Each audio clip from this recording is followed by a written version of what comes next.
নমস্কার, world news বাংলায় আপনাদের স্বাগত। এ যেন বাংলা রাজনীতির মঞ্চে নতুন সমীকরণের আজ।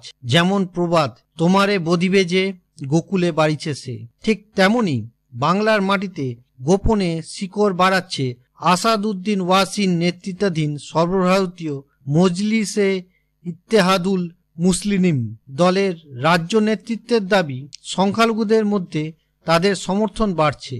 আর সেই ভরসাতেই 2026 সালের বিধানসভা নির্বাচনে 294 আসনেই প্রার্থী দেওয়ার পরিকল্পনা ঘোষণা করেছে তারা। দলের রাজ্য সভাপতি ইমরান সালাঙ্গির কথায়, রাজ্যের প্রতিটি আসনেই আমরা প্রার্থী দেব। বাংলার প্রতিটি জেলায়, প্রতিটি ব্লকে আমাদের সাংগঠনিক কাজ চলছে। মুসলিম সমাজ আমাদের প্রতি আস্থা রাখছে।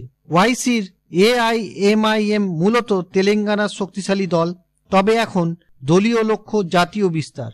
হায়দ্রাবাদের সাংসদ হিসেবে পরিচিত হলেও আসাদউদ্দিন ওয়াসির সারা দেশেই সংখ্যালঘু মুসলিম সমাজে অন্যতম মুখপাত্র হয়ে উঠেছেন। বাংলার মুর্শিদাবাদ, মালদা, বীরভূম ও উত্তর 24 পরগনার একাংশে ইতিমধ্যেই সক্রিয় হয়েছে AIMIM। সভা সমিতি, স্থানীয় ক্যাডার গঠন সবেতেই জোর দিচ্ছে তারা। 21 বিধানসভা ভোটে 7 আসনে প্রার্থী দিয়েছিল AIMIM, তবে কারোর জামানত রক্ষা হয়নি। সেই সময় মুখ্যমন্ত্রী মমতা বন্দ্যোপাধ্যায় সরাসরি সংখ্যালঘু ভোটারদের সতর্ক করে বলেছিলেন, হায়দ্রাবাদের দলের কথা শুনবেন না।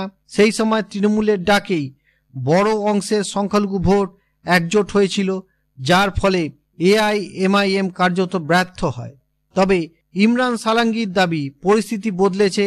বাংলার মুসলমানরা আর ভয় পায় না। তারা জানে বিজেপি তৃণমূল উভয়ই তাদের স্বার্থকে অবহেলা করছে। সালাঙ্গির অভিযোগ করেছেন, ওয়াকফ সম্পত্তি সংক্রান্ত আন্দোলনে AIMIM কে কাজ করতে দেওয়া হয়নি। শান্তিপূর্ণ আন্দোলনকারীদের মারধর করা হয়েছে ও গ্রেপ্তারও করা হয়েছে। তার বক্তব্য, তৃণমূল সরকার ইমাম ভাতা দিয়ে মুসলিম সমাজকে ভুলিয়ে রাখছে, কিন্তু বাস্তবে এই অর্থ আসে ওয়াকফ সম্পত্তি থেকে, অর্থাৎ মুসলিম সমাজের নিজেদের সম্পদ থেকেই। অন্যদিকে সরকারি টাকায় মন্দির নির্মাণ হচ্ছে, এটি স্পষ্ট বৈষম্য। AIMIM নেতৃত্ব মনে করছে এই ক্ষোভ এখন সংখ্যালঘুদের মনের ভেতর জমে উঠেছে, ফলে আগামী নির্বাচনে মুসলিম ভোটের একটি বড় অংশ তাদের দিকে আসবে। মমতা বন্দ্যোপাধ্যায় দীর্ঘদিন ধরে সংখ্যালঘু ভোট ব্যাংক ধরে রেখেছেন। বিশেষ করে মুর্শিদাবাদ, মালদার মতন মুসলিম অধ্যুষিত জেলাগুলিতে তৃণমূল কংগ্রেসের শক্তি অনেকাংশে এই ভোটের উপর নির্ভরশীল। AIMIM এর উত্থান সেই সমীকরণে বড় চ্যালেঞ্জ তৈরি করতে পারে। তবে রাজনৈতিক মহলের মতে AIMIM যতই মুসলিম ভোটে ভাগ বসা করার চেষ্টা করুক, বাংলার বাস্তবতা হায়দ্রাবাদ বা বিহারের মতন নয়। এখানে সংখ্যালঘুরা বিজেপি বিরোধিতাকে বড় অগ্রাধিকার দেয়। AIMIM এর লড়াইয়ে মুসলিম ভোট বিভক্ত হলে তার লাভ তৃণমূল নয়, বরং বিজেপি ঝুলিতে যেতে পারে।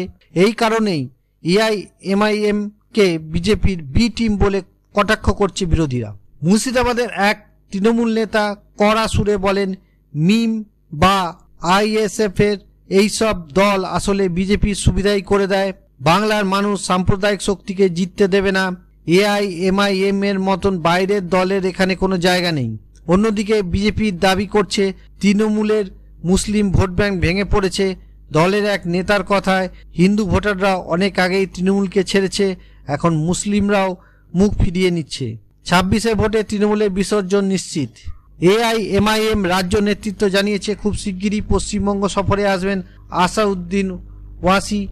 সংগঠন শক্তিশালী করা এবং নির্বাচনী প্রস্তুতি তদারকির জন্য এই সফর। দলীয় সূত্রের খবর, ফুরফুরা শরীফ সহ বিভিন্ন জায়গায় বৈঠক করার পরিকল্পনা রয়েছে তার। সব মিলিয়ে AIMIM এর এই ঘোষণা রাজ্যের রাজনৈতিক অঙ্কে নতুন জটিলতা তৈরি করেছে। 21 যদিও তারা কার্যত ব্যর্থ হয়েছিল, তবে এবার ভিন্ন পরিস্থিতিতে আবার ময়দানে নামছে। AIMIM যদি সংখ্যালঘুদের অন্তত কিছু অংশকেও প্রভাবিত করতে সক্ষম হয়, তবে তৃণমূলের জন্য বড় চিন্তার কারণ হতে পারে।